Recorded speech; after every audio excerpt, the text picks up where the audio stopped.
Gravando. Todo mundo está enxergando o slide aí? Ok, né? Sim, sim. Maravilha. Bom, boa noite todo mundo. Sejam bem-vindos ao núcleo da BC2 na UERJ. Meu nome é Gilson, sou professor do Departamento de Genética da UERJ e é um prazer ter vocês aí com a gente essa noite.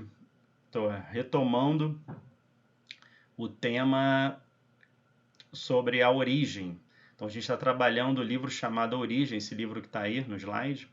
É um livro que essa é a segunda edição, então foi lançado em 2019 pela editora Thomas Nelson, junto com a BC2.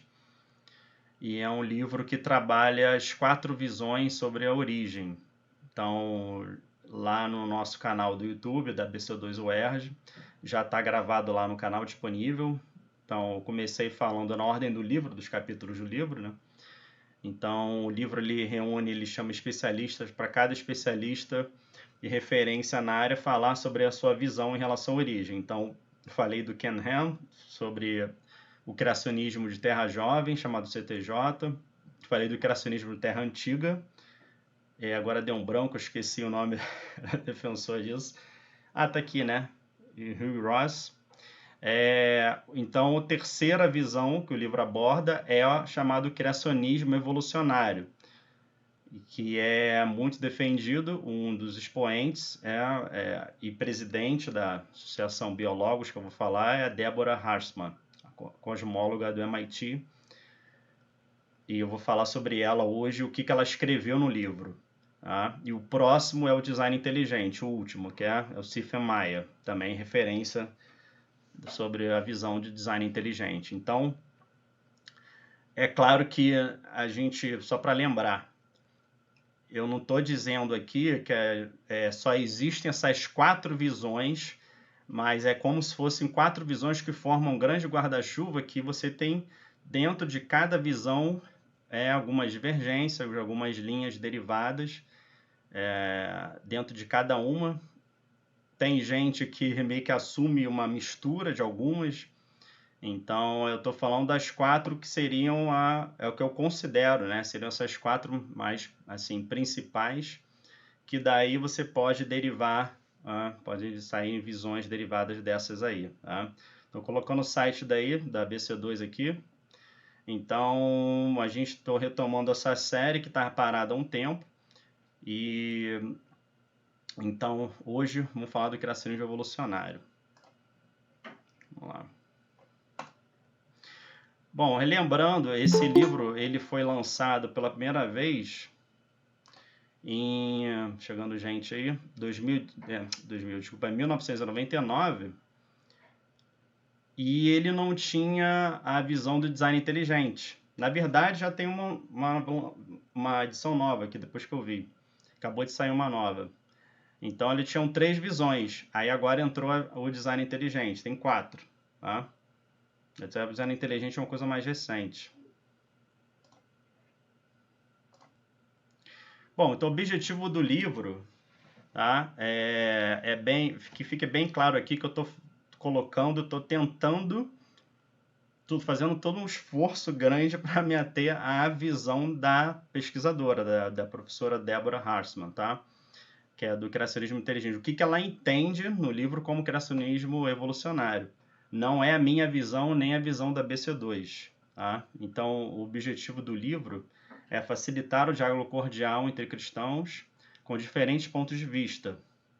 E então não devemos deixar que a paixão e a convicção com que mantemos nossas próprias crenças prejudiquem o que se supõe ser um aspecto central do nosso testemunho cristão para o resto do mundo. Essa eu copiei, tá? Esse é um texto que está lá no livro. Então, o objetivo do livro é esse diálogo cordial entre cristãos. Então, é claro que isso vira e mexe traz um debate bem acalorado.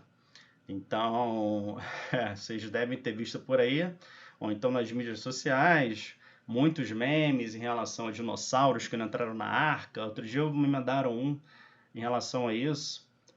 Então eu sempre evito isso, eu não posto isso no nosso grupo lá na UERJ.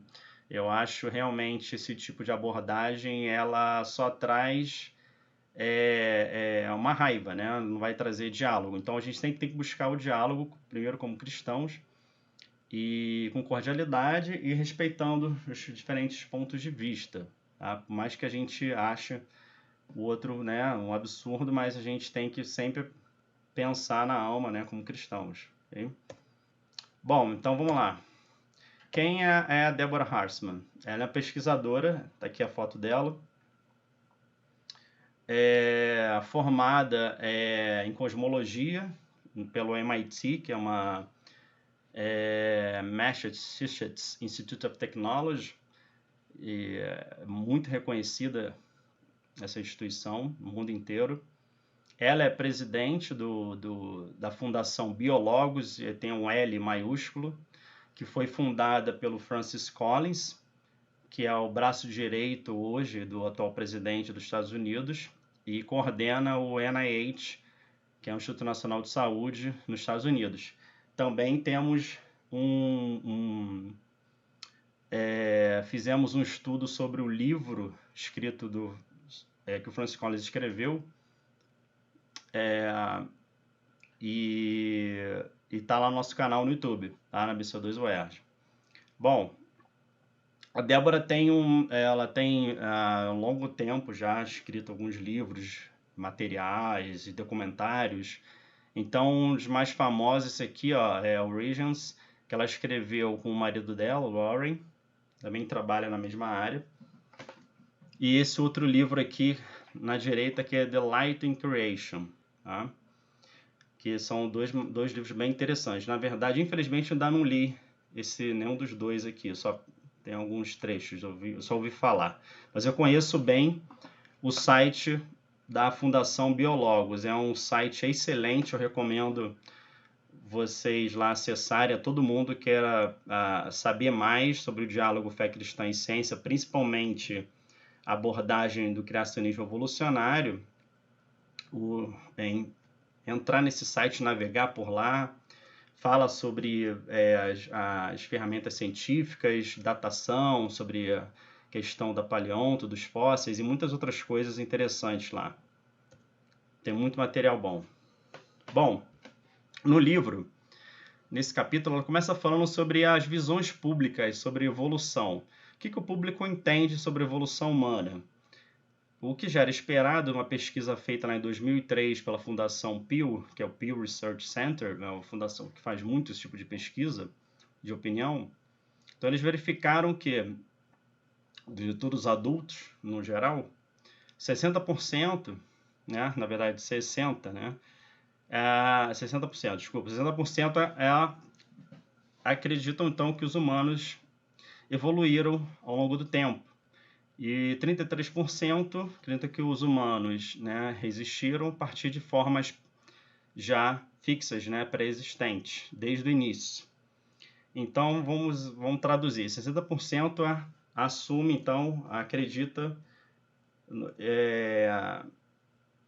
aceita as evidências de evolução, por N motivos. Tá? Eu gosto de usar o termo aceitar as evidências e não acreditar. Por quê? Porque quando a gente fala de teoria da evolução, então a gente está falando de uma das teorias mais fortes dentro, principalmente da biologia, que ela envolve evidências em diferentes áreas, como eu vou mostrar aqui.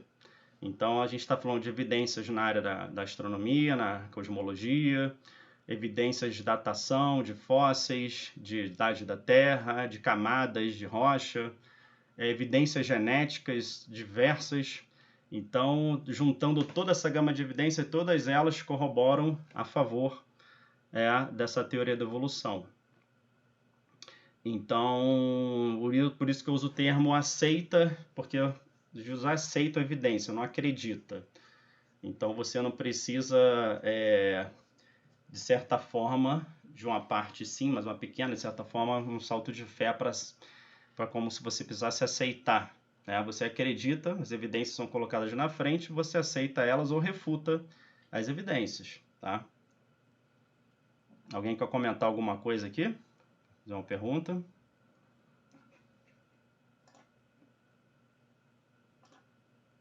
Bom, nesse mesmo artigo, o link está aqui embaixo. Tem um link aqui, tá?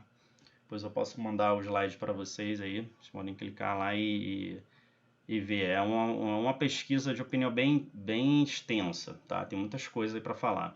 É para a gente ficar falando uma hora só sobre isso aqui. Bom, então eles foram pesquisar mais a fundo, dividindo então em diferentes crenças religiosas. Então, visões sobre evolução humana em relação a que ele fala aqui de religião. Bom, quando a gente separa então para protestantes, que ele chama de protestantes aqui, brancos, então está falando de etnia branca, né? Já cai aí, já muda esse cenário. Quando a gente separa, então, a gente chega lá, eles mostram que 64% não acredita, não aceita evidência de evolução, e 27% sim. O que é interessante quando vai para os católicos brancos, inverte. Passa a ser 26% aqui, ó, tá? E 88%, 68% aceitam as evidências de evolução. É como se, na verdade, inverteu o cenário. E é interessante a gente pensar por que os protestantes têm uma visão tão diferente, né, dos católicos, falando dos brancos, né? Por que branco? Porque o branco está mais acentuado essa diferença. Se a gente olhar os negros, diminui um pouquinho aqui, tá? 50% contra 44% que aceitam a evolução. Então, se aqui na direita, esmiuçando um pouco mais, né, isso aqui, então eles foram agora separar por processo. A pergunta é processos de evolução humana em relação à religião, tá? Então, se no processo da evolução humana você acredita que ela foi guiada por um ser supremo, ou você acredita que ela foi guiada por um processo natural? Na verdade, guiada, né? Na verdade, foi um processo natural, não guiado, tá? Então, assim, a maioria, um pouco maior, aqui está bem dividido, né? Mas a maioria, um pouquinho aqui, 32 contra 24, então 32% acredita que isso é um processo natural. Quando vai lá para os protestantes brancos, tá meio a meio, assim, certinho. Está dividido. A metade acredita que é supremo, evolução guiada, outra metade não processo natural. Católicos brancos a mesma coisa, tá? Muda um pouquinho para algumas etnias aqui, mas o que é interessante é que, se a gente comparar esse lado protestantes negros, 25 acredita no supremo, evolução guiada, contra 17 que acreditam na evolução, né, no processo natural. E comparar aqui na esquerda, com protestantes negros, 50% acreditam que os humanos existiram, né, na forma pré-existência desde o início, então continua fixo, e 44% acreditam que evoluíram. Então, ou seja, desses 44% que aceitam as evidências de evolução, né, a grande maioria acredita na evolução guiada um ser supremo. O que é interessante, porque tem essa discrepância, né? Dá pra gente ficar falando aqui, eu ainda não sei porquê, e eles que nem discutem isso também no artigo, mas é uma coisa para a gente pensar. Outra coisa que é interessante, ao comparar católicos contra protestantes, os católicos, isso já foi assumido para a Igreja Católica, eu não vou entrar muito nisso aqui, mas eu pretendo falar isso mais para frente, quando a gente esmiuçar sobre a teoria da evolução, sobre onde começaram as críticas, ainda vou falar sobre isso. A Igreja Católica, ela resolve melhor essa questão, né? Já tomou uma posição oficial, o Papa então já colocou lá como oficial que não existe um problema, não existe um conflito nenhum, que a evolução, acredita na evolução guiada por Deus, está tudo certo, tá? Então, essa é uma questão mais resolvida, tá? Do que a Igreja Protestante. Bom, sobre a questão da incompatibilidade, que o livro ele vai abordando no capítulo é que vários... então, vamos falar do nosso meio, né? O meio que a gente está inserido, né? Meio protestante. Então, o meio também reformado, enfim... várias mentes assim brilhantes, pessoas de destaque, já vinham de longa data, já detectando que o Gênesis não é literal, que não havia um problema entre a evolução, né, e a Bíblia, e a fé cristã. Opa, deixa eu aceitar aqui. Bem-vinda, Karen. Então, vamos lá. C.S. Lewis, grande conhecido, né, nosso meio. Que ele fala em algumas cartas, né, que ele escreveu, uma delas, eu esqueci de botar a referência aqui, mas ela está lá no livro. Tá? Devemos distinguir claramente entre evolução como um teorema biológico e o popular evolucionismo, ou desenvolvimentismo, que é certamente um mito. Para o biólogo, a evolução dá mais conta dos fatos do que qualquer outra hipótese presente no mercado, e, portanto, deve ser aceita. Olha que interessante, então ele separou um pouco da questão chamada evolucionismo. Então, muita gente usa esse termo. Isso é um termo que causa muito conflito. Então, o criacionista evolucionário não é criacionista evolucionista, tá? Por quê? Porque o evolucionista é aquele que acredita que a evolução dá conta de tudo. Toda a diferença, toda a ordem intelectual, toda a psicologia, tá? Somos frutos de totalmente ao acaso. A evolução ela foi responsável por tudo. Pela moral, por a ordem social. Então, isso é o evolucionismo, tá? Ou o que o evolucionista acredita. Tá? E é que é interessante, mesmo os que se consideram ateus, muitos deles refutam esse tipo de pensamento, né? Principalmente dos chamados ateístas radicais, como o Dawkins, que são muito criticados por outras pessoas da psicanálise, gente de outras áreas, pela tese evolucionista. Tá? Bom, o Billy Graham morreu há pouco tempo, né? Famoso pregador, então ele falou assim também, isso foi publicado nesse livro que está aqui, Pensamentos de um Homem Público, Pensamentos Pessoais de um Homem Público, que David Frost, acho que ele era se eu não me engano, um jornalista que escreveu sobre ele, e aí foi perguntando para ele, e ele foi escrevendo e compilou isso tudo num livro. Tá? Então ele fala o seguinte: a Bíblia não é um livro de ciência. Acredito que Deus criou o homem e se este veio por um processo evolucionário em certo ponto, ele tomou essa pessoa ou ser e fez dela uma alma viva ou não. Isso não muda o fato de que Deus criou o homem. Olha que interessante. Né? Então para ele não é um grande problema a questão da evolução humana e um ponto que Deus se revelou para algum indivíduo em determinado ponto e sendo que Deus foi responsável por tornar essa alma viva. Tá?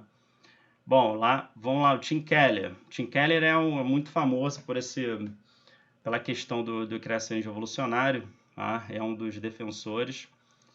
E ele falou o seguinte, isso está lá num texto que ele escreveu no Biologos, que foi traduzido pelo site da BC2, que esse texto está dividido em 5 partes. Esse texto é um texto assim, excelente, que aborda várias saídas teológicas para o criacionismo evolucionário, alguns problemas que podem surgir. Então ele faz uma abordagem muito ampla, muito interessante. Tá? São 5 partes, então o link está aqui embaixo. Inclusive até eu vou citar ele bastante, vou falar, está lá no final da apresentação. Então ele falou o seguinte: a suposta incompatibilidade da fé ortodoxa com a evolução começa a desaparecer sob uma reflexão mais sustentada. Então, uma reflexão sustentada, o que é isso? Uma análise dos fatos, das evidências, né, mais detalhada, com calma, começa a você entender o que de fato a teoria da evolução propõe, o que de fato é isso, e quais são as evidências, como é que eles chegaram lá, como é que o pensamento foi construído. E aí você começa a entender que a gente dizendo que tem conflito é como se, porque a gente está dizendo que banana é maçã, ou maçã é banana, como dizem por aí. Então está confundindo banana com maçã, por isso que está vindo a tese de conflito. Tá? Bom, então o que é criação evolucionária? Isso aqui está lá, copiei diretamente do livro. Tá? A criação evolucionária é a visão de que Deus criou o universo, a Terra e a vida ao longo de bilhões de anos, e que o processo gradual da evolução foi trabalhado e governado por Deus para criar a diversidade de toda a vida na Terra. Olha só, então a criação evolucionária ela aceita todas as evidências que são propostas ali, vamos dizer, todas as evidências, as grandes evidências mais aceitas pela comunidade científica sobre evolução, incluindo a evolução humana. Então ela não tem problema nenhum com a parte científica, tá? Com o Big Bang, com as questões mais aceitas de datação. Então ela assume então que só que esse processo de evolução ele foi trabalhado e governado por Deus. Então Deus assume esse governo desses processos que vão ocorrer.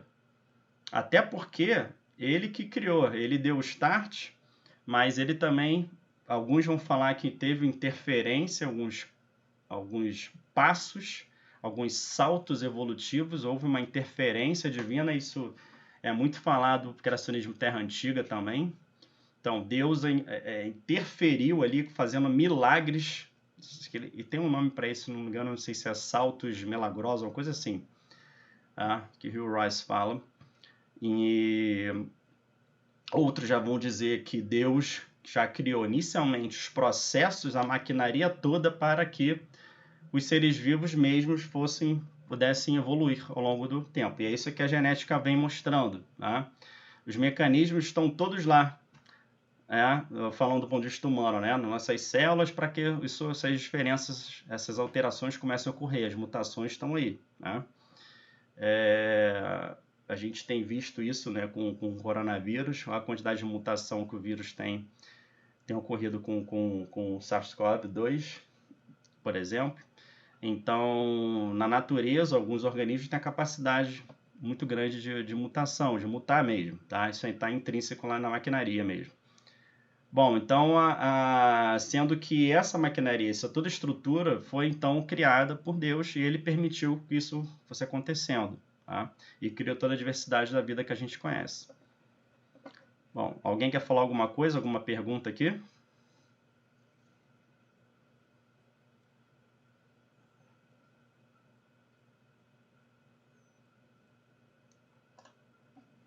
Bom, vamos lá. Bom, esse aqui é um print do site da Fundação Biologos, que eu falei para vocês. Esse aqui é o link. Esse site eu recomendo fortemente vocês seguirem, tem a assinatura de um jornal que eles vão mandar por e-mail. Tem muitas matérias interessantes. Nessa fase de pandemia que a gente está vivendo ainda, né? A gente passou épocas mais complicadas. Eles organizaram diversas lives com Tim Keller, Francis Collins, tem diversos textos interessantes sobre a vacina, sobre os cristãos e vacina, diversas matérias interessantes aqui, recomendo fortemente. Bom, e o conflito, então, como é que ele surge? A questão do conflito, ele começa quando a gente começa a interpretar, primeiro, Gênesis de forma literal e as evidências ao longo dos anos vão se mostrando todas ao contrário. Não que tudo que a ciência vai chegando à conclusão começa a mostrar o oposto. E aí, o que a gente faz com isso? Como cientistas, principalmente.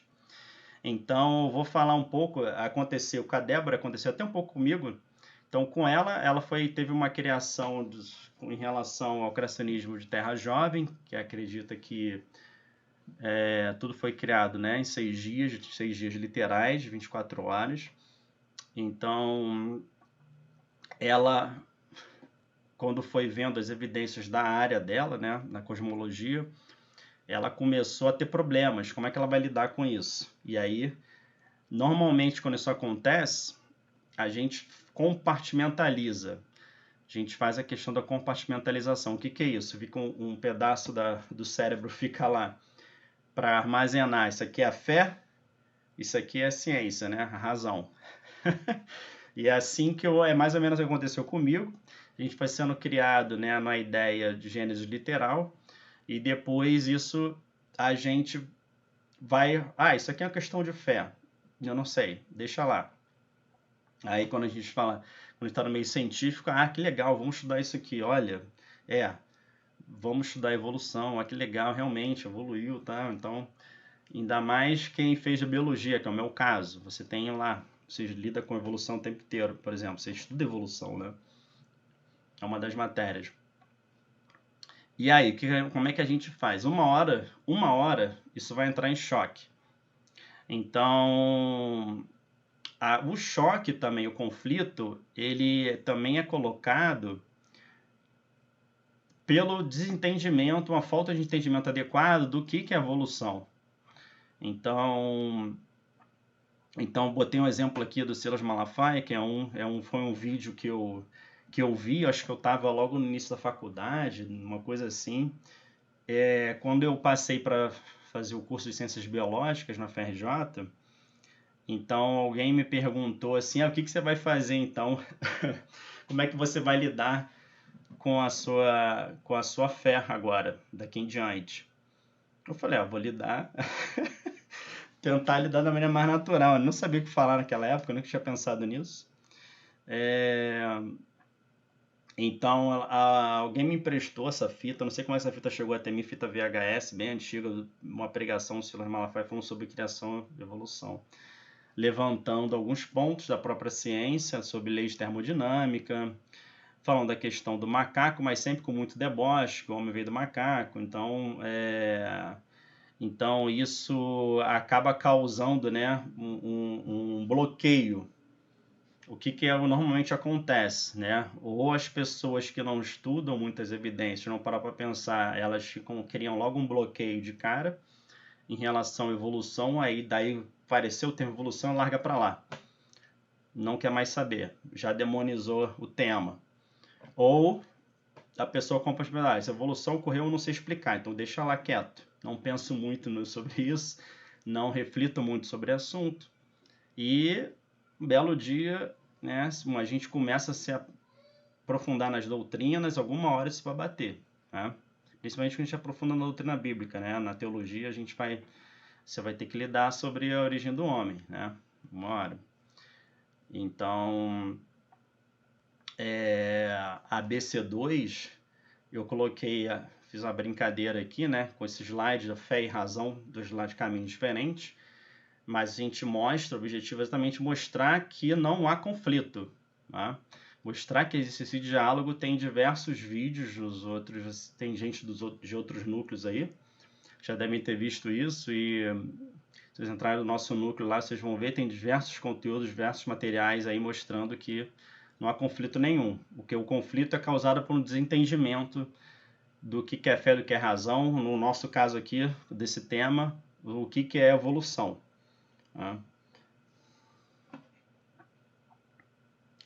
Bom, então o criacionismo evolucionário ele entende a leitura de Gênesis 1 como uma leitura totalmente adaptada para o povo daquela época, que eles chamam de Oriente Próximo, Antigo.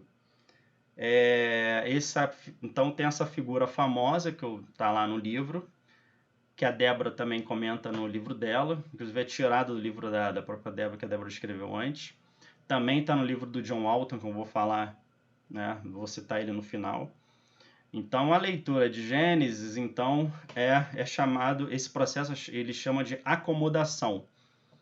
onde então Deus faz uma acomodação em relação à criação, baseado na perspectiva que os povos naquela época eles tinham, né? Na antiga Babilônia, no Egito, qual era o conhecimento deles em relação à cosmologia. Então basicamente o conhecimento era terra plana, né? Muitos isso o pessoal do Terra Jovem refuta, né? Tem lá no livro também, porque o livro ele permite as réplicas e depois a tréplica, né? Então ele permite que cada representante de áreas diferentes coloquem lá as suas divergências e depois permite que o próprio autor do capítulo ele coloque lá as divergências dele também. Então isso é bastante criticado, esse tipo de visão pelo pessoal do criacionista Terra Jovem, dizendo que na verdade não era bem assim, mas, bom, por causa do nosso tempo,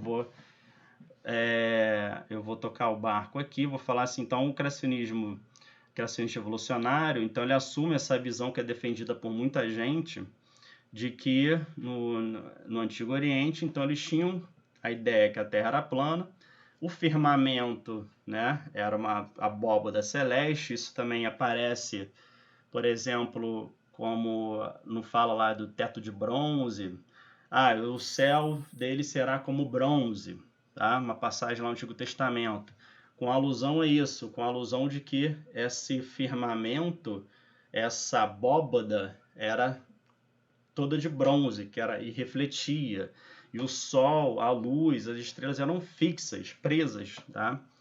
Nessa abóbada. E a terra era fixa, não se movia, e era sustentada por pilares.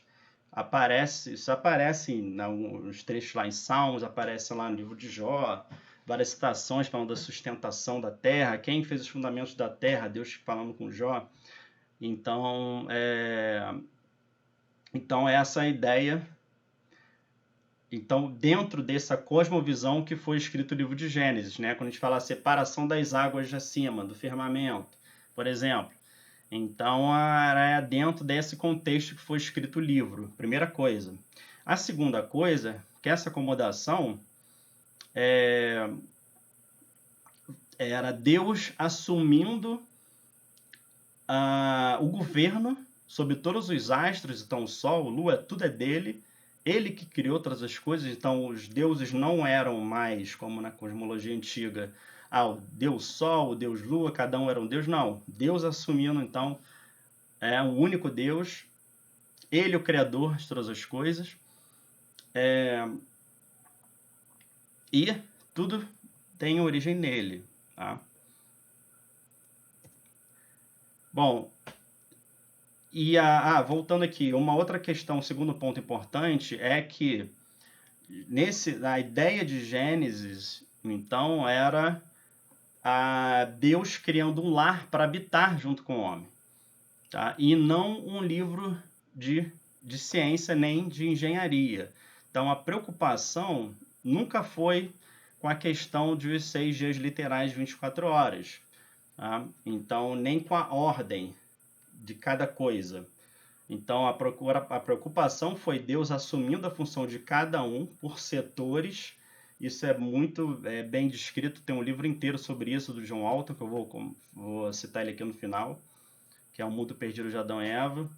E Deus construindo o lar.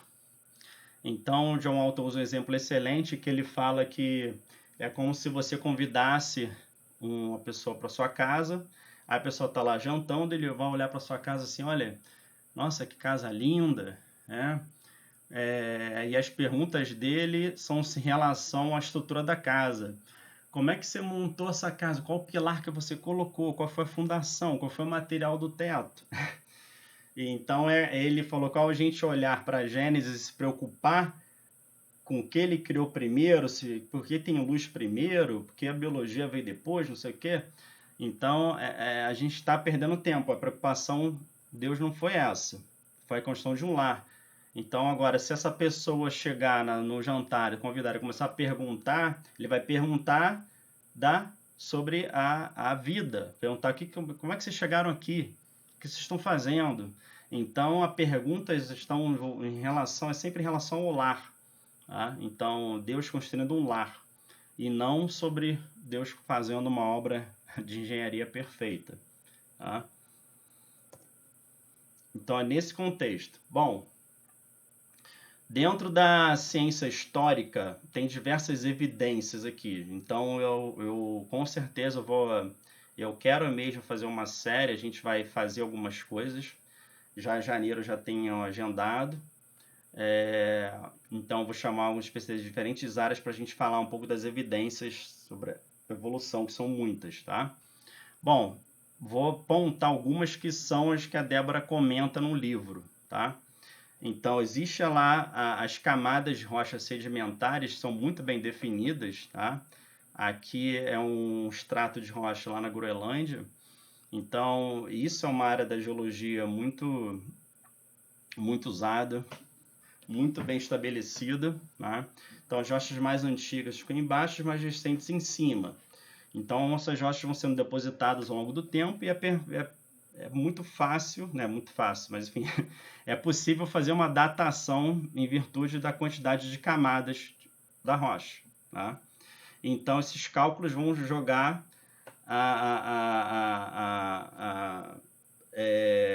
isso aí para muitos anos, muito mais do que 6 dias, tá? Bom, outra coisa, paleonto também. Então, o pessoal vai coletando, né? Tem gente lá, já tem uma palestra no nosso canal da Thaís, que é paleontóloga, então falando do trabalho dela de doutorado. Então, que é justamente analisar algumas camadas e analisar os seres vivos ali. Então, é possível falar da idade, então, em que aqueles seres eles existiam, em virtude do registro fóssil associado à camada da rocha, que é chamado estratigrafia, tá? Outra evidência é a dos isótopos radioativos. Então, muita gente vai falar, né, vai criticar, por exemplo, o pessoal do design inteligente, eles falam que isso tem um índice de erro muito grande. Claro que tem índice de erro se você estiver datando com isótopo muito fora da margem dele. Mas não é só essa evidência, você tem a idade da rocha, você tem um monte de coisa que você pode juntar. Tá? Nunca é um só experimento que daí você extrapola para dizer, correu naquele ano. Você junta evidências, tá? De diferentes áreas. Bom, então diferentes elementos têm a capacidade de emitir partículas e se desintegrando e eles se tornam outro elemento. Então, vamos olhar aqui, por exemplo, o carbono 14, ele pode ir perdendo, emitindo partículas ao longo dos anos até virar o azoto 14. Tá? Isso ocorre lá em 5.730 anos. Então, isso é chamado de decaimento radioativo. Então, se a gente olhar para a unidade de isótopos pais, então o pai ele começa a cair a quantidade, por quê? Porque ele vai gerando outro ao longo do tempo, que é o filho. Tá? Então, o gráfico aqui, o pai vai diminuindo, o filho vai aumentando. Tá? E então, é só meramente pegar aqui a data, fazer uma regra de 3, e aí ter uma ideia da datação, quantificar esse composto. Tem diversos equipamentos que fazem isso. Tá? Então, pela ideia do isótopo radioativo presente na amostra, é possível então saber o período em anos, tá? Daquela rocha, enfim, daquele fóssil, seja o que for que você tem em mãos aí, tá? Quem está estudando. A gente já fez uma palestra sobre isso, sobre as evidências da cosmologia com Alexandre, que é o grande cosmólogo lá do nosso grupo da BC2, quer dizer, não do nosso núcleo, mas ele é de Brasília. Pena que a gente teve um problema na gravação, mas ele vai voltar. E aí vai fazer uma palestra para a gente sobre o histórico todo das evidências da cosmologia. Tá? Então, resumindo para vocês, então a cosmologia já é bem claro, tem diversas evidências sobre a expansão do universo, e aí que isso aí levou, o universo tem 13,7 bilhões de anos. Tá? Isso é a área de especialidade da Débora, então ela aborda mais vai mais para a área dela no livro. tá? Então, que começou lá a grande explosão, que na verdade grande explosão não é o termo mais adequado, mas enfim, a teoria chamada da inflação do universo, que é o Big Bang. Inclusive esse termo Big Bang foi cunhado por um padre, né?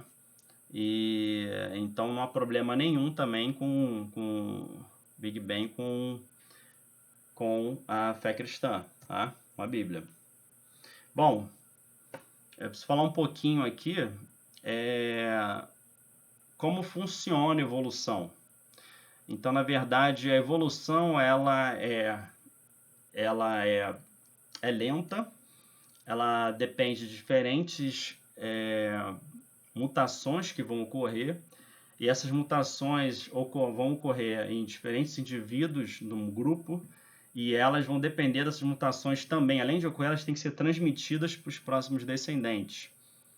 E então isso tem que ser possível, tá? Então essa alteração, essa mutação, ela pode ser influenciada por um ambiente que eles vivem, tá? Então os indivíduos mais aptos são os indivíduos que conseguem sobreviver àquela alteração que existe no ambiente, eles sobrevivem melhor àquele ambiente, e aí eles conseguem transmitir então as alterações, ou transmitir o que eles têm, que está intrínseco no DNA deles, para os descendentes seguintes. Isso ao longo dos anos, nos milhões de anos, vai fazendo então com que esses indivíduos então sejam selecionados. Por isso que é o nome seleção natural, uma seleção que vai ocorrer dos indivíduos mais aptos, ok? Tá? Então, imagina que dentro de numa ilha existem lá alguns frutos específicos alguns pássaros que têm um bico com um calibre que eles conseguem comer esse fruto. Então eles vão sobreviver e essa alteração vai passar para os descendentes. Então isso vai sendo transmitido. Então ao longo do tempo, nessa ilha só vai ter pássaro com esse tipo de bico. Os outros vão se extinguir com o tempo, vão morrer, não vão sobreviver. Tá? Então, a sobrevivência dos mais aptos é a chamada seleção natural. Tá? Isso começou, primeiro mito, tá? A teoria foi esboçada melhor com Darwin, mas a teoria da evolução foi um conjunto de grandes teorias, que vou fazer uma apresentação só sobre isso, que foi montado ao longo dos anos. Então, um dos grandes expoentes sobre a teoria da evolução começou, na verdade, com Lamarck, uns 60 anos antes de Darwin.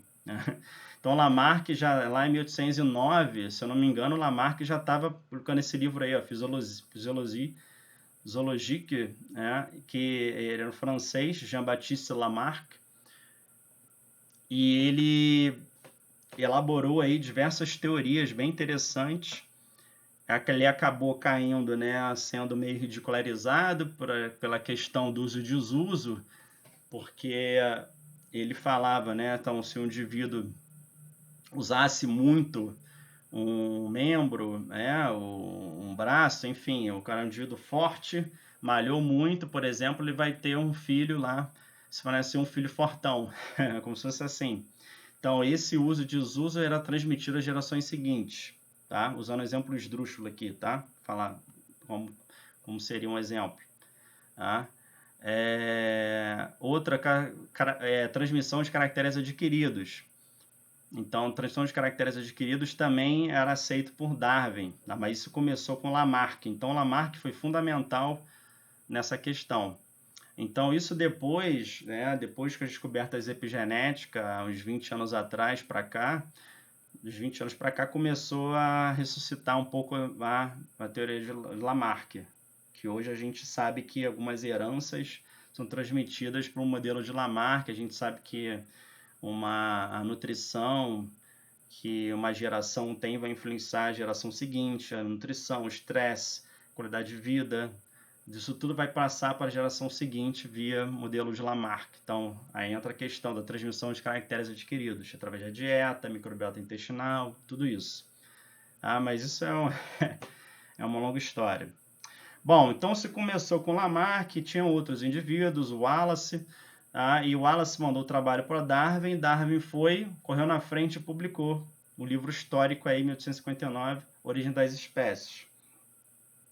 Darwin fez um trabalho brilhante, então, onde ele conseguiu sintetizar esse pensamento sobre a teoria da evolução. Detalhe, na primeira edição, principalmente, ele não fala nada sobre humanos, tá? Então, aquela ideia que Darwin desenhou lá do macaco, evoluindo até o homem, isso daí é mito, tá? Não nesse aqui, tá? Nossa edição desse livro. Bom, Darwin era unitarianista, né? Ele era também a família dele era unitarianista, ou seja, não acreditava na Trindade, ele tinha uma fé, ele não era, como muitos falam, né? Não era ateu, e nem Lamarck. Lamarck, inclusive, era chamado de, alguns chamam ele, colocam ele como deísta, tá? Mas enfim, isso é uma outra história que eu vou comentar aí na outra apresentação só sobre essa questão, tá? Então, assim, como que a teoria da evolução, a ideia foi começando quando eles começaram a observar o registro fóssil, observar as espécies ao longo dos anos nas camadas, e foram vendo que aquilo tinha mais ou menos uma ordem. Um indivíduo, não tinha uma um membro primitivo, ou não tinha tipo um pulmão, o outro peixe já tinha um pulmão mais evoluído. O outro tinha um mais ainda, com umas estruturas novas. Então eles foram colocando isso em ordem. Isso começou a acender uma lâmpada. Opa, isso provavelmente foi evoluindo ao longo do tempo. Umas características foram sendo perdidas, outras foram sendo ganhas. E aí Darwin foi um dos que fez muitos experimentos com pombo. E cruzava pombos para manter, selecionando algumas características, fazendo o que a seleção faz, a seleção natural faz, mas fazendo uma seleção artificial. E já faziam com cavalos, já se faziam com cachorros, por exemplo, naquela época. Então Darwin juntou tudo isso. Pô, vocês fazem a seleção artificial, por que isso não pode ocorrer naturalmente? E tudo está mostrando que é isso. Então, dentro do que ele tinha na mão, e ele fez um relato científico brilhante, excelente, muito grande, vale muito a pena ler esse material. E aí Darwin cunhou a teoria da seleção natural, né? Ele esboçou ela de forma bem clara, assim, né? Do que muitos já suspeitavam antes. Não foi o primeiro, Wallace e um dos outros pesquisadores já tinham essa ideia mais clara também, mas ele fez um trabalho brilhante e correu, publicou na frente. Não que tire o mérito dele, né? Que foi excelente. Bom, do ponto de vista genético, a gente sabe hoje, né? Tem um trabalho que é feito, tem essa foto que eu estou mostrando, que é a árvore da vida, que todos os seres vivos compartilham características genéticas entre si. E muitos, uns mais, outros menos. E a gente pode organizar todos eles em uma grande árvore, tá? Então, colocando em domínios, né? São domínios, o Archaea, tem outros domínios, enfim. Então, a gente pode organizar os seres vivos considerando uma origem única genética que deu origem a todos eles, tá? Então, isso é interessante porque na questão do foco do debate, muitos teólogos, muita gente se prende, mas Deus não fez o homem à imagem e semelhança? E como que isso pode ter acontecido? Sim, mas pensa bem, das evidências a gente tem lá, DNA, a estrutura química, tudo é muito parecido com todos os seres vivos, né? Então, ali, do ponto de vista biológico, claro que a gente é uma coisa nova, tem características diferentes e tal, mas na natureza é muito parecida, é muito semelhante. Nosso DNA aí tem 90% parecido, tá? Principalmente se a gente for comparar com o camundongo, 80% aí com chimpanzé, por exemplo. Então, a gente tem nossa semelhança genética é muito grande com os outros seres vivos. E aí? Como é que a gente explica isso? Então, assim, esses mecanismos estão lá Então, acredito realmente, então, eles foram usados, a forma Deus usou lá foi muito parecida para todos os seres vivos, incluindo os humanos. Nos humanos, ele, claro que ele acentuou algo especial na criação. Tá? Como o Gênesis ressalta lá, diz que ele é muito bom, por exemplo. Né? Isso aí é um longo debate. Tá? Estou só comentando aqui para vocês das evidências genéticas. Bom, então lá no livro ela comenta sobre as evidências em relação à evolução da baleia, por exemplo, que isso daí é... Eu não sei porque o pessoal também, ele se prende muito com essa questão da baleia, gente, impressionante. Isso daí dá, como diz um amigo meu, Alexandre, dá uma treta no meio da galera com esse fundo da baleia, porque o pessoal do criacionismo de terra jovem, eles vão dizer que isso daí foi montado, um fóssil não sei o quê, mas esse é um exemplo muito usado, tá? A questão aí de fóssil, de evolução, a questão da baleia, mas enfim.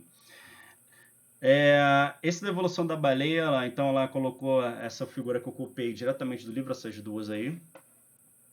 Então, no registro fóssil, mostrou aí um ancestral que seria parecido, alguma coisa parecida com um lobo, tá? E depois, ao longo do tempo, foi perdendo a cauda, foi atrofiando a pata traseira, a perna traseira aqui, ó, foi sumindo, e aí deu origem aí a baleia primitiva, tá? Que esse está aqui embaixo. Bom, depois, ao longo de uns 30 anos, então foi confirmado, a genética confirmou essa árvore aqui. Então, a árvore agora filogenética, então, conseguiu traçar a origem genética da baleia lá, como ancestral comum aí, com porcos e camelos. Então, muito parecido. Quer dizer, que lá embaixo, né, tá aqui, ó, girafa, veado, o cervo. Então, ficou muito parecido, ou seja, com algum... O que isso quer dizer, né? Que a baleia, ela provavelmente, ela foi originada de um mamífero que andava, tá? Terrestre, tá? Então, a árvore genética, ela confirma, então, também um registro fóssil, isso que ela quer dizer aqui, né? E isso é o que aconteceu mesmo, já é bem aceito isso, tá? Então, assim, a evolução também não é muito determinada. Então, como é um processo natural aleatório, então, um indivíduo terrestre, um mamífero terrestre, pode evoluir para um mamífero lá aquático. E outra coisa importante, gente, nem sempre a evolução vai ser favorável. A mutação vai ser favorável. A mutação pode ocorrer e ela vai ser essencial com o processo evolutivo. Ou seja, o indivíduo agora, a partir daquela mutação, se tornou mais apto aqui no ambiente. Mas a mutação pode ocorrer do ponto de vista desfavorável também, uma vez que ela é aleatória. E aí esse indivíduo tende a perecer. Tá? Bom, outra evidência no ponto de vista do cromossomo na genética é a junção. Nos chimpanzés existem então 2 cromossomos. Todo cromossomo tem a região aqui, né, telomérica, que a gente fala que fica na ponta do cromossomo, isso aqui é um cinza mais claro, e no meio centrômero. E no homem tem um cromossomo fundido que tem exatamente as mesmas regiões do chimpanzé. Tá? Os homens têm um cromossomo a menos, olha que interessante. Então, um tem 24, os homens têm 23. E lá no meio tem as regiões teloméricas, certinhas, iguaizinhas aqui. Sequência fica tudo igual. Tá? E 99% do genoma, né, falando agora entre os homens, são semelhantes. Então, o meu DNA é muito parecido com o DNA de vocês que estão aí. 99% dele praticamente. Então, nossas diferenças genéticas são muito pequenas, tá?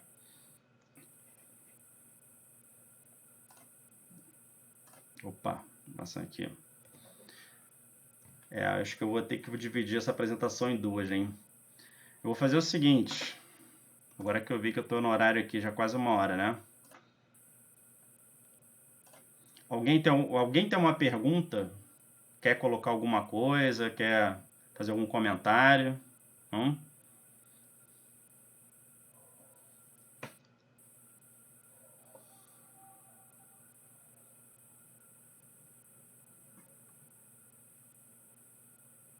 Carlos, que eu só aprendo. Não, pode perguntar, gente. Curiosidade.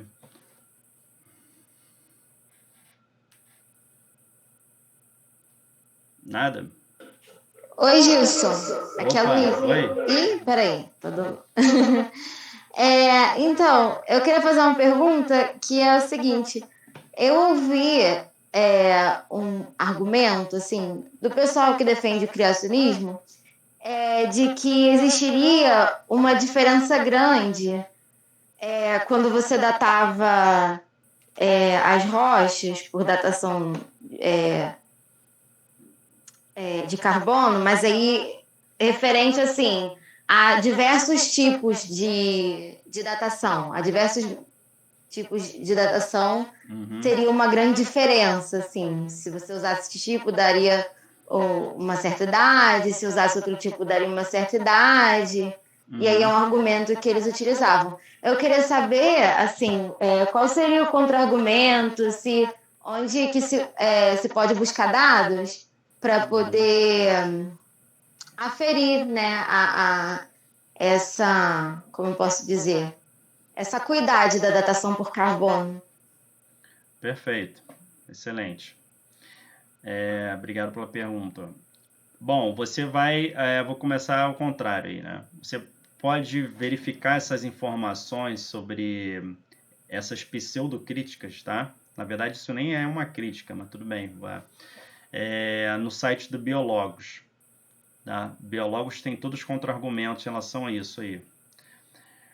Na verdade, essa crítica sobre a datação é do pessoal do criacionismo Terra Jovem. A gente não usa o termo assim... Quando a gente fala criacionista, então todas essas visões são de criacionistas. Tá? Então, o criacionismo evolucionário, ele também é criacionista. A gente tende realmente, o pessoal do criacionismo de Terra Jovem que meio que tomou para eles. Eu sou criacionista. Não, criacionista é todo mundo também. Também sou criacionista.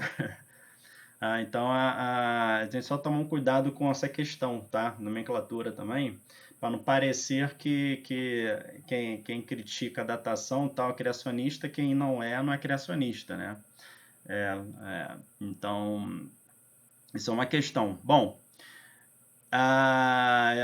eu não sou especialista nessa área, mas o que eu já ouvi, a gente vai ter uma palestra em janeiro com um professor que trabalha com isso, tá? Que é o Arthur, lá da Federal Rural. Ele vai falar sobre isso.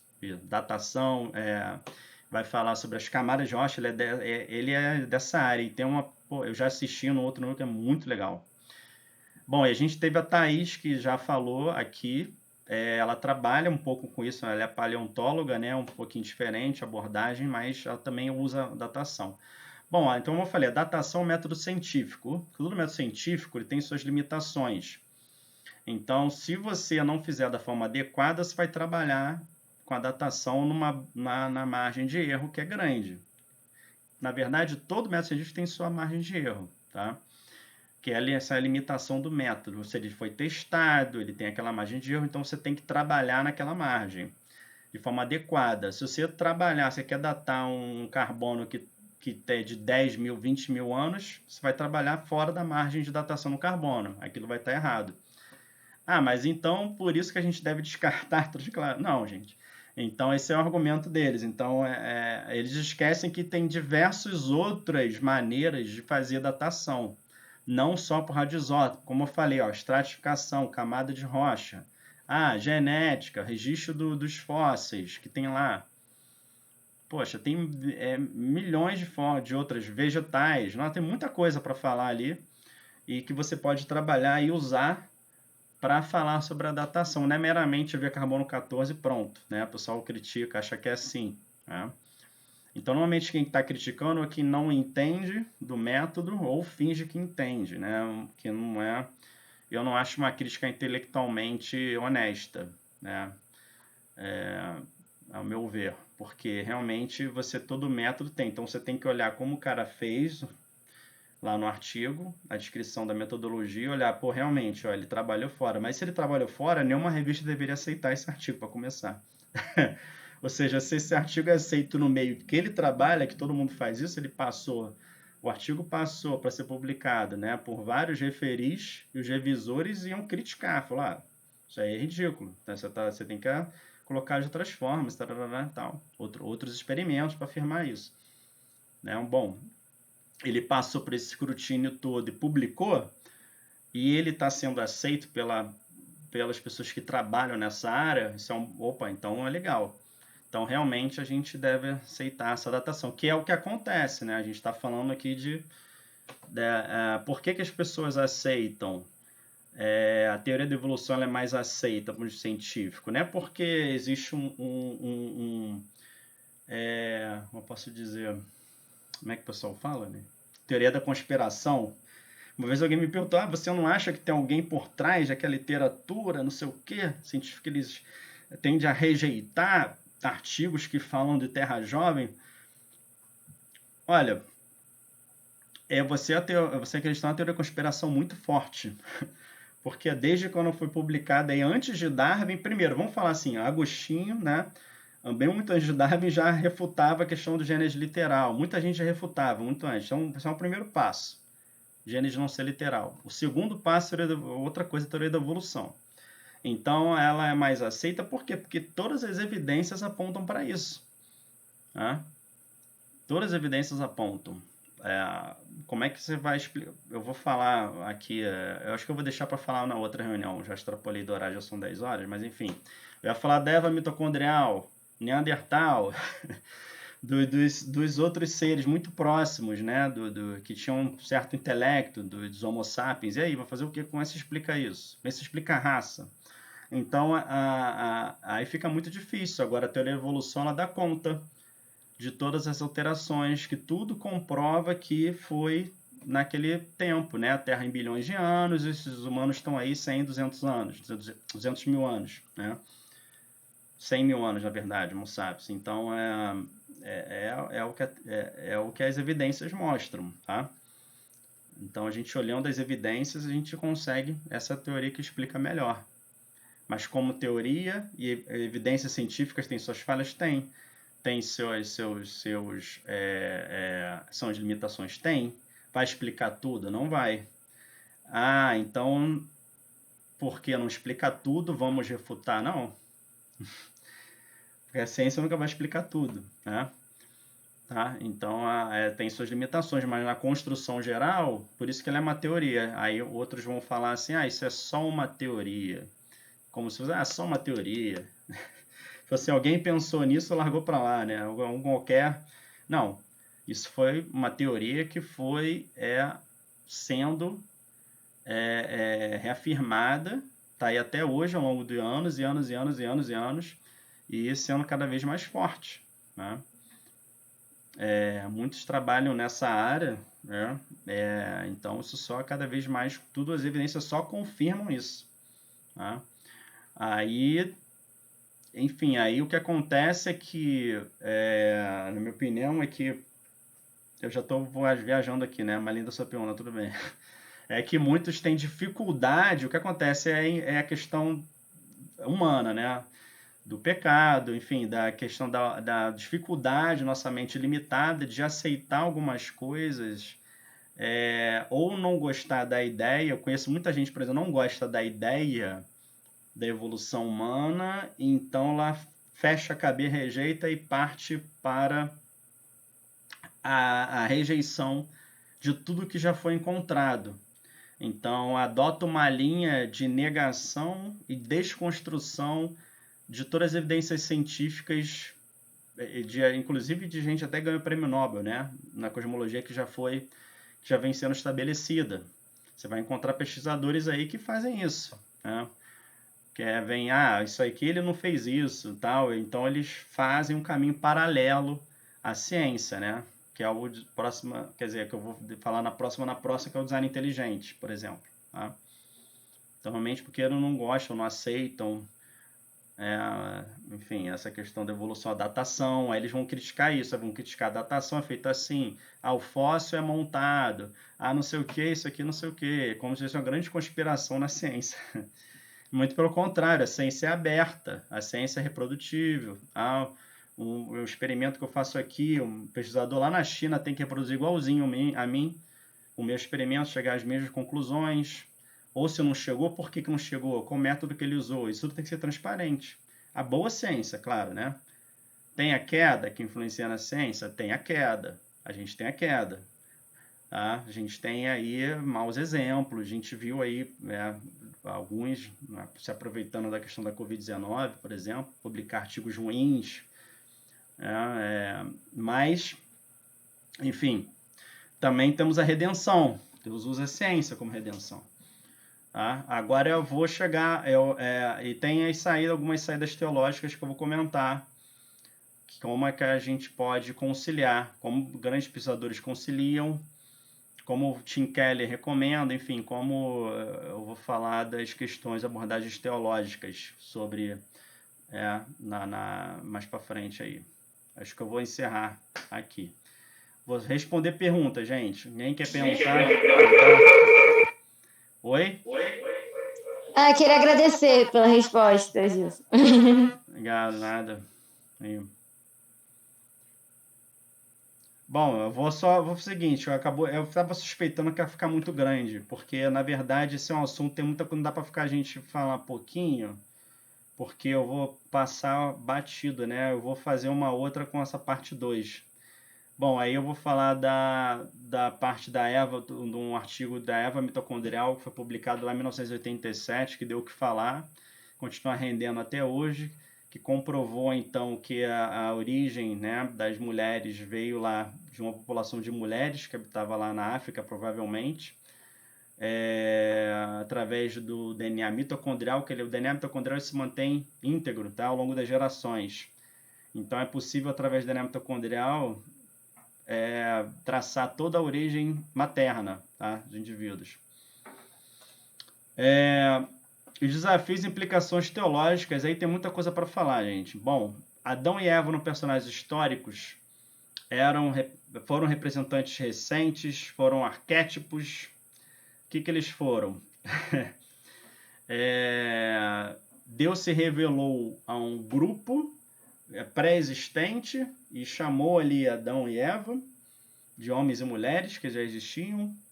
Deus criou, literalmente, Adão e Eva, pegou lá o pó, como diz, a princípio do pó do mundo soprou, fôlego de vida, e fez alguma coisa totalmente nova, que não existia.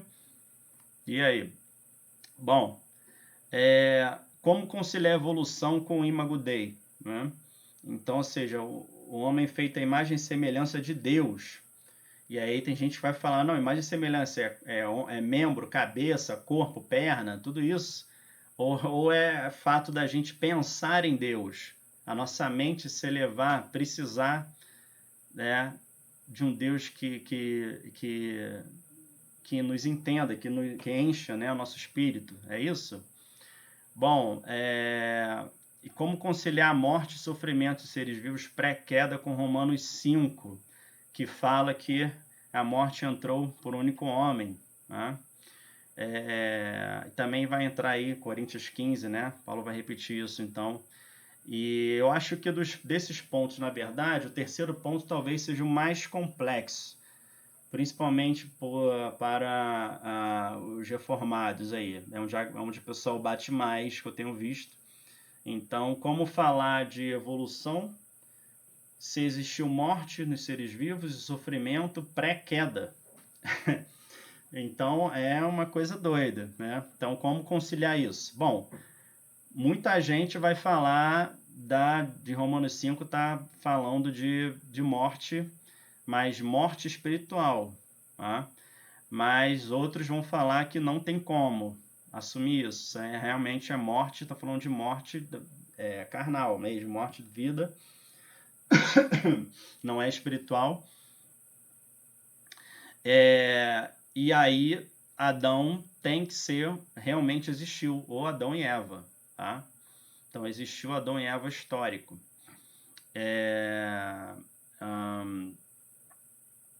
Enfim, aí isso daí é um longo debate, tá?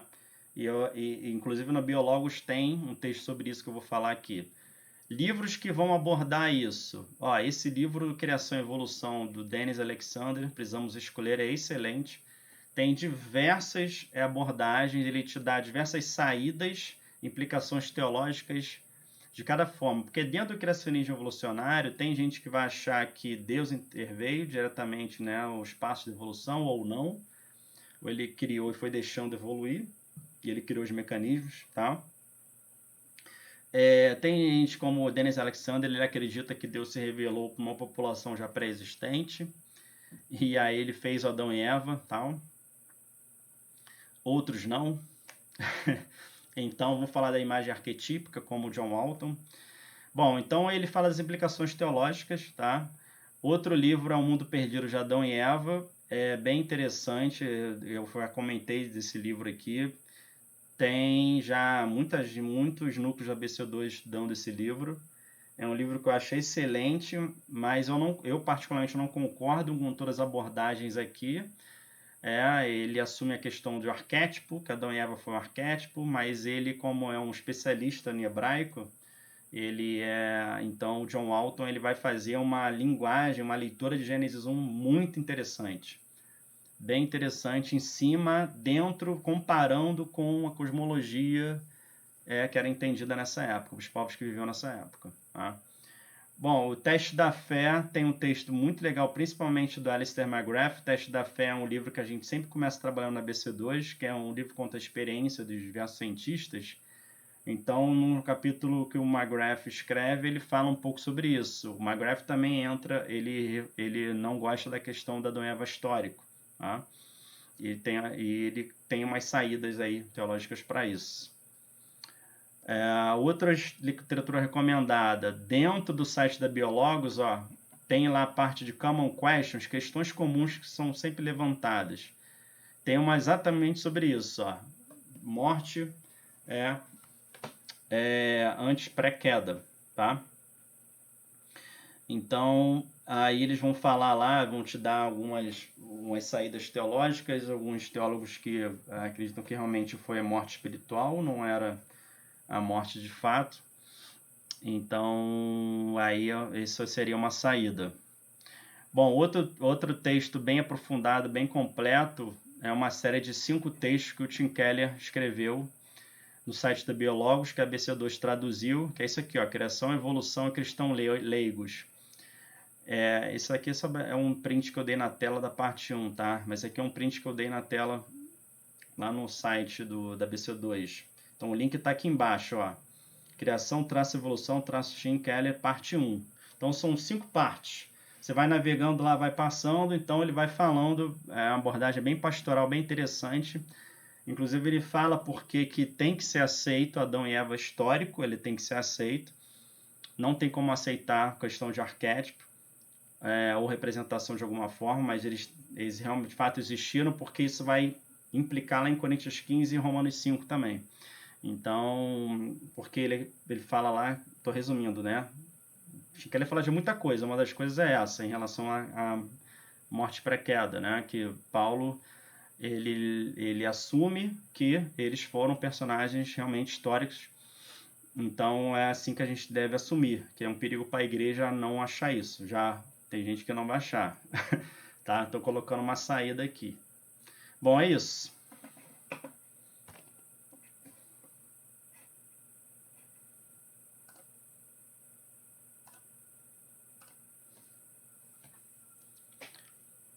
Bom, mais alguma pergunta? Quem quer falar alguma coisa? Fala, Gilson. Pode falar, Carlos. Pode falar, Carlos. Pode falar. Então, estão me ouvindo? Estou ouvindo. Eu até tinha uma pergunta, na verdade, só que pelo enunciado que você fez do próximo, acho que eu vou deixar para o próximo, acho que tem tudo a ver. E aí já estou anunciando, né, que eu pretendo participar do próximo, apesar de eu ter caído aqui hoje de paraquedas. Eu estou aqui porque o Alisson, meu professor, ele colocou o link lá no grupo hoje, por isso que eu estou aqui. É legal. E eu queria aproveitar e dizer o seguinte, como eu estou pegando já no meio, parece que essa é a segunda parte do livro, Não, o Carlos, vamos lá, primeiro, pode fazer sua pergunta, não tem problema não, a gente já pode conversar aqui e depois, na próxima também, enfim, esmiuçar mais, já que você está aqui agora, né, eu te recomendo você perguntar agora, eu sei que sabe. Bom, essa é, na verdade, a terceira parte do livro, que o livro é dividido em 4 partes, e cada parte é uma visão. Então, como eu falei lá, tem o criacionismo terra jovem, criacionismo terra antiga, o criacionismo evolucionário e o design inteligente. Então, são 4 visões diferentes em relação à origem. Tá? Então, a gente está na terceira parte. As outras estão gravadas lá no nosso canal no YouTube. Ah, tá. É isso que eu queria saber, se eu consigo. Então, eu consigo rever essas aulas anteriores. Sim, sim, eu tenho que me controlar aqui, que eu estou tentando me manter o que a Débora escreveu. Algumas coisas eu falo assim, poxa, mas ela, caramba, a genética, ela poderia ter falado um monte de coisa, mas aí vai virar a minha apresentação, não o que o livro fala. Então, às vezes, é complicado, porque as pessoas acham que você está falando da sua opinião, está colocando o que você pensa e não o livro. O livro não fala isso. Então, eu estou me segurando para o que o livro aborda, a forma que ela aborda o crescimento evolucionário, e o que eu coloco por fora eu falo. Tá? Eu acrescento aí. Entendi. Então, eu vou deixar a pergunta, então, se você quiser comentar brevemente, mas eu acho que ela vai ter muito a ver com a próxima. Que existe um argumento em relação à questão da datação de alguns estudos das rochas, como você bem disse aí, que mostram que tem muito mais anos do que parece nas escrituras. Tem uma galera que são criacionistas, e como você bem disse, temos que tomar cuidado com esse termo, então eu vou dizer assim, criacionistas religiosos, Terra jovem. Que dão um salto de fé e que fazem uma leitura literal de Gênesis e negam qualquer evidência que a ciência apresenta. Eu já vi alguns que aceitam a datação, por exemplo, do carbono 14. E aí eles argumentam o seguinte, que pensa na criação do homem. E aí eles começam a descrever Deus criando um homem, literalmente. Deus formando lá um boneco de barro. E aí no final desse processo Deus sopra ali, esse boneco de barro levanta. E tá ali no primeiro segundo do homem já de pé. Não existia nenhum outro homem, aquele ali é o primeiro. Se você fosse analisar esse homem, você chegaria perto dele e veria um homem já adulto. Você veria nele as mesmas evidências de um homem que foi um bebê, foi crescendo e se tornou um adulto. Eles já estariam formados. E aí eles aplicam isso na Terra. Como se, por exemplo, assim, Deus já criou a Terra adulta, entende? Deus já teria criado a Terra com a aparência de uma Terra que já é adulta, assim como o homem. Aí eu queria ouvir se tem algum contra-argumento contra essa ideia. E como você falou aí que na próxima aula vai falar de Adão e Eva, acho que tem tudo a ver. Era essa a minha pergunta. Não, obrigado, Carlos. Legal. Não sei se deu para entender. Sim, entendi. Eu já ouvi isso diversas vezes. Esse argumento fala assim, que Deus não criou tudo como se fosse velho. Que deu a entender que fosse velho, na verdade. A Terra. Porque essas camadas de rocha, Deus já não fez um monte de camada que a gente está olhando agora, estudando, pensando que elas foram formadas ao longo de milhares de anos, enfim, mas na verdade foi tudo formado rapidamente, na mesma hora. Bom, a primeira questão aí é Deus da pegadinha, que a gente usa, eu brinco com esse termo. Então Deus está fazendo a pegadinha com a gente, então, ou seja, Deus está fazendo a gente tem a questão dos 2 livros, né? A Confissão Belga fala dos 2 livros, o livro da natureza e a Bíblia, né? Então, ou seja, esse livro da natureza é fundamental a gente avançar nele, estudar a natureza, ou seja, Deus deu a natureza para manifestar a glória dele, a gente está analisando a natureza e todas as análises comprovam uma coisa que na verdade não é verdade, que Deus fez tudo pronto para fazer uma pegadinha com a gente. Então, essa questão, do meu ponto de vista, é esquisito. Eu acho que aí a gente tem um problema na fundamentação científica, né? Então, a nossa ciência, então, na verdade, ela está vendo algo que parece ser, mas não é. Então, eu não acho isso intelectualmente, assim, existe um problema, eu acho um problema lógico aí. Intelectualmente, não acho honesto, pessoal, a gente pensar nesse tipo de coisa, e eu acho que tem um problema lógico. E se a gente acreditar que a natureza é, mas não é, faz de conta, mas não é, então o que a gente está estudando na natureza? Então por que Deus mandou a gente estudar a natureza? Então a revelação natural, então, cai por terra. Eu não sei se o Thiago concorda aí, mas eu penso assim, né? A outra questão é que as evidências científicas, até o momento, todas em conjunto corroboram o contrário. Então, ou seja, na verdade, para isso acontecer, aí tem que estar todo mundo vendo coisa errada junto, e nenhum disso, em nenhuma dessas evidências estão vindo à tona. Pode ter até uma ou outra, mas assim, a imensidão ali toda corrobora que foi tudo ao longo do processo de milhões de anos. Então, o creio evolucionário é o que mais se une com a ciência, né? Nesse sentido. Tá? Então, essa eu colocaria dessa forma. Então, Carlos, assim, eu responderia dessa forma. Esse pessoal, como eu falei lá, alguém perguntou, esqueci o nome de quem perguntou para mim antes sobre a datação. Então, ele se atém aí a uma questão de um erro metodológico, que toda metodologia tem seu erro, então eles colocam que a datação foi feita de forma errada, e ela tem sido feita de forma errada, só que não é assim. Não é assim. Você tem uma série de evidências em todas as áreas, tá? Então eles começam querendo criticar a datação, mas não tem só a datação. Tem a série de outras evidências que comprovam aquilo. E a imensidão delas, né, você vai ver corroborando aquela questão. Agora, alguém me perguntou assim, Gilson, você não acha que se um pesquisador estiver detectando evidências, então, de terra recente, isso não seria aceito, não sei o quê? Eu falei, realmente vai ser um pouco até difícil, porque uma coisa como é nova, que ninguém nunca viu, é sempre muito difícil de publicar, ou seja, o cara vai ganhar um prêmio Nobel, ou ele vai ou ele vai tomar, ou ele vai ser rejeitado pela comunidade. Então, ele vai demorar um tempo, mas alguma outra pode demorar até anos, como já aconteceu, né? Alguns exemplos. O pensamento dele alguém vai achar, corroborar, e depois ele vai ser homenageado, enfim, ele vai ser aceito pela comunidade. Então,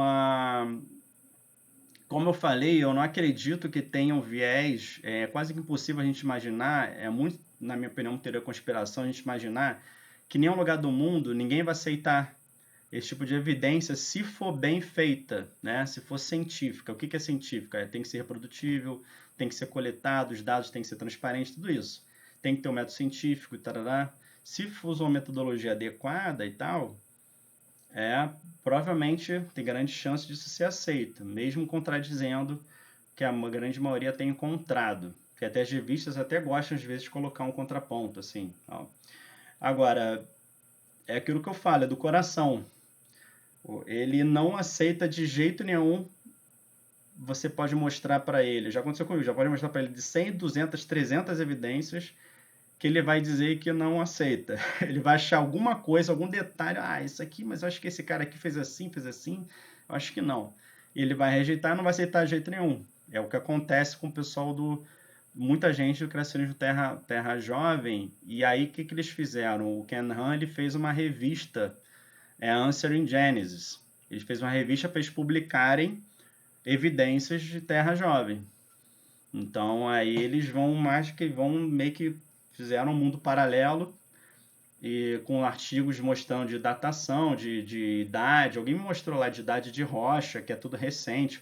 Ele pega lá um cânion que foi formado, assim, esse cânion foi formado, tem evidência que ele foi formado em, sei, uma semana, sei lá, uma coisa assim, poucos dias. Mas é um ponto contra uma série de evidências científicas. É o que acontece com um terraplanista, por exemplo, né? Você pode mostrar, eu fico brincando, pode levar ele para fora, mostrar que a Terra é redonda e o cara vai falar que não. Então, assim, a gente não quer mudar de opinião. Tem essa questão também, não gosta, não muda, e o pior é quando a pessoa nem dialoga mais também, né, Carlos? Às vezes eu não quero nem discutir, eu não vou dar margem a herético. Porque tem gente que cresce revolucionário e vira herético, assim, às vezes. Então, vem a margem. Então, assim, né, toda igreja também tem maturidade para entender, ou a pessoa tem um preconceito formado completamente sobre evolução e não vai aceitar nada que você mostrar ali, mesmo que as evidências sejam fartas, né, muito fortes. Não sei se vocês já viram o documentário do Terra Plana no Netflix. E os terraplanistas, eles foram fazer um experimento, fizeram vários. Um deles era eles botaram um laser, né, retinho, incidindo de pontos assim distantes, com a distância bem grande. E esse laser a placa tinha um buracozinho, algum ponto, não lembro agora. E esse laser tinha que passar e ficar retinho, né? Se a Terra fosse plana, ele ia passar reto. Só que eu não passava, de jeito nenhum.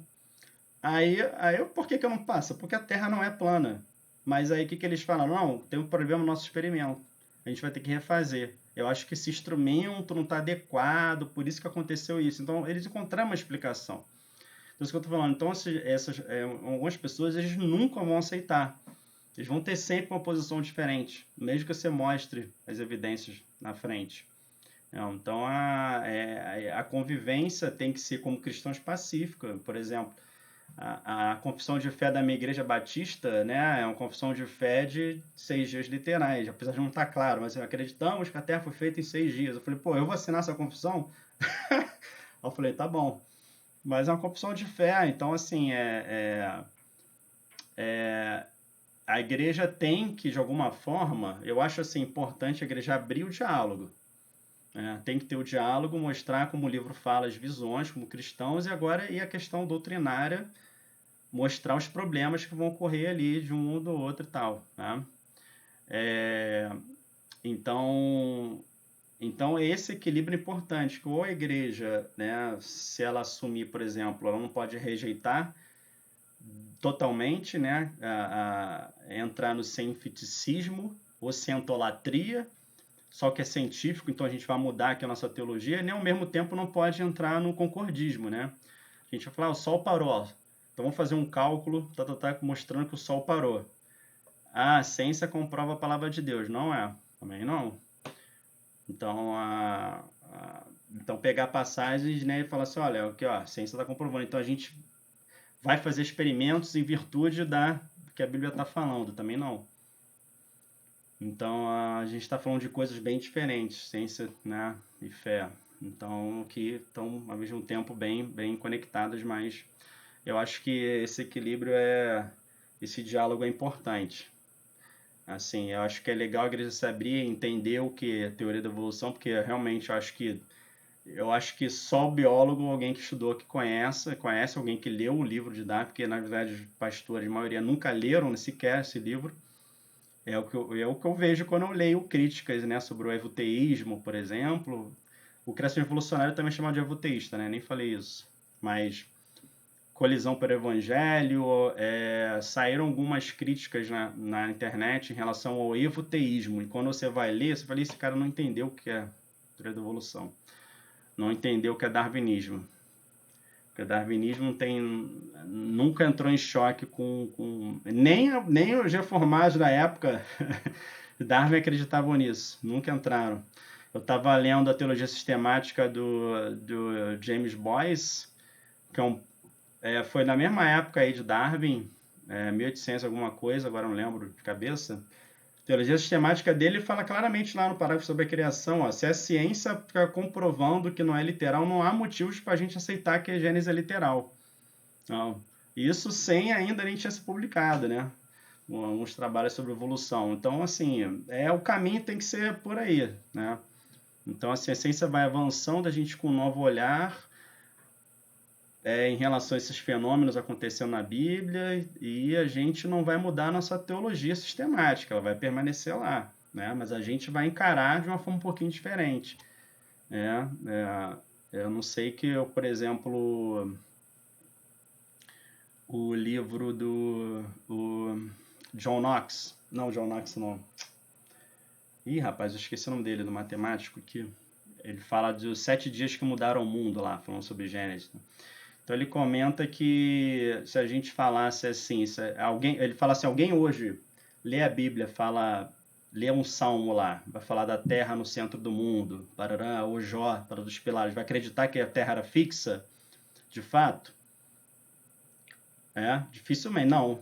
Por quê? Porque a nossa interpretação mudou em relação às evidências científicas. Não que a gente não está interpretando, mas a nossa forma de encarar o livro ele vai mudar. A gente vai ver que aquilo lá, não, que ele é um poético, é simbólico, não é literal.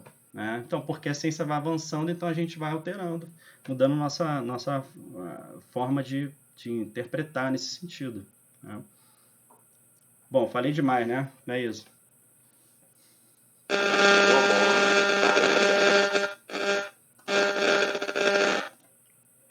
Bom, gente, é isso. Normalmente as nossas reuniões são 40 minutos e 1 hora, mas quem quiser falar aí pode falar. Uma coisa. Cleverson levantou a mão, pode falar, Cleverson. Eu só queria saber como que eu faço para participar dos outros encontros, porque igual o Carlos, eu também caí aqui de paraquedas, né? Minha professora mandou no grupo da Fé Ciência aqui. E aí eu entrei aqui. Deixa eu ver, o Thiago tá aí? Eu? O que achou melhor, Thiago? De repente eu dar meu número para ele, já porque a gente tem um grupo no Zap, né? Que é onde a gente faz esses anúncios. Então, eu ia falar para você anunciar, ou eu anuncio, os nossos meios de comunicação, né? A gente tem no Facebook, eu que administro, né? Isso não sei se você sabe disso. Eu nem tenho conta no Facebook. Então, a gente tem uma página no Facebook, lá eu posto todos os vídeos gravados, as reuniões que vão ter, eu posto tudo lá. Então você pode estar acompanhando por lá, BC2UERJ, né, _UERJ. A gente tem também o nosso canal no YouTube, né, onde você vai ter acesso aos vídeos que já foram trabalhados, e eu coloco lá tem uma opção lá sobre, né? Aí tem as próximas palestras estão lá, com as datas e o link da reunião, que é sempre esse, tá? As nossas palestras, elas acontecem semana sim, semana não, né? Então, às 9 horas, né? Segundas-feiras. Então, hoje, que dia é hoje? Dia 6. Dia 6. Então, nossa próxima reunião é no dia 20. No dia 20, às 9 horas da noite. A última reunião do ano, inclusive. Né? A última reunião do ano. E aí, dia 20, segunda-feira, às 9 horas da noite. E nesse mesmo link. Então, só deixar esse link salvo. Mas, de qualquer forma, a gente pode ver aí de você pegar um número com o Gilson, o Gilson pegar seu número para colocar no grupo do WhatsApp, né? Que eu acho que é o local onde a gente é mais ativo, né? Perfeito. Eu segui aqui no Facebook, aí eu posso acompanhar por aqui também. Perfeito. Eu vou botar meu número aqui. Pode ligar à vontade. Aqui, esse número aqui, eu já recebo ligação o tempo inteiro mesmo. Meu celular, cara, é impressionante. Se vir um DDD 65, não estranha não, viu? Oi? Se vir um DDD 65, não estranha não. Não, tranquilo, sabendo. Pois agora a ligação desconhecida normalmente não tem atendido mais, é verdade. Que eu recebo, acho que 5 minutos no telefone ficar tocando o dia inteiro. Eu vou até ter um Quando o DDD é diferente, a gente acha logo que é telemarketing. Ai, ai. 65, prefixo, legal. Felipe. Aí. Felipe no Mato Grosso, né? Ué, você e o Cleverson, não é isso? Acabamos, legal. E o Carlos é BH. Galera toda de biologia? Vocês são de que área?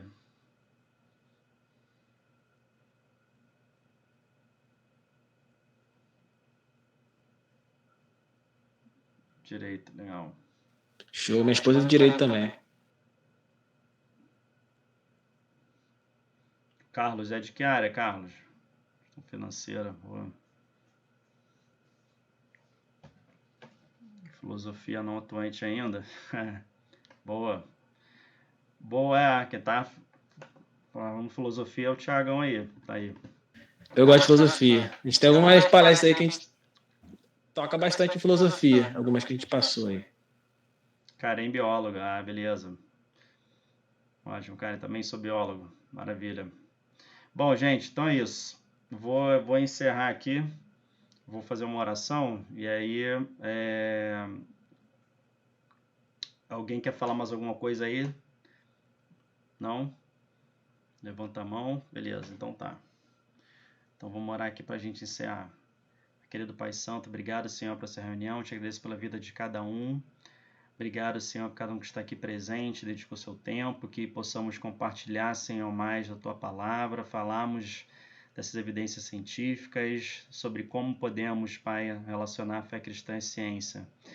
Abençoa nossas mentes, nos capacita, Senhor, para o diálogo cristão, nos ajuda, Senhor, a entender o próximo, Pai, para que possamos falar do Teu amor e levar o Evangelho, Senhor, a todo o canto dessa terra. Em nome de Jesus Cristo, que eu te peço e te agradeço. Amém e amém. Maravilha. Gente, isso aí. Beijão para vocês. Boa noite. Boa noite, galera. Então anota meu número aí, manda um zap que aí eu adiciono vocês lá no grupo. E aí vocês já ficam por dentro dos encontros, das reuniões. A gente já estava fechando praticamente a agenda de janeiro.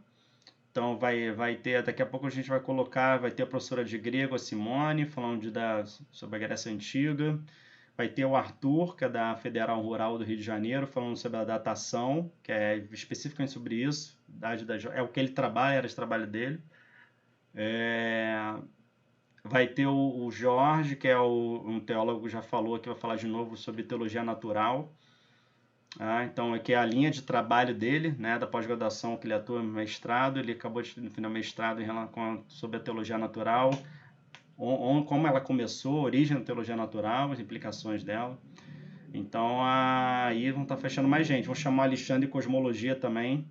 De novo, falar sobre o Big Bang, como é que começou a teoria do Big Bang, como é que os físicos foram elaborando isso passo a passo. Tá? Bem interessante, gente. Então, vale muito a pena. É isso aí. Bom, beijão a todos. Valeu, um abraço aí. Não.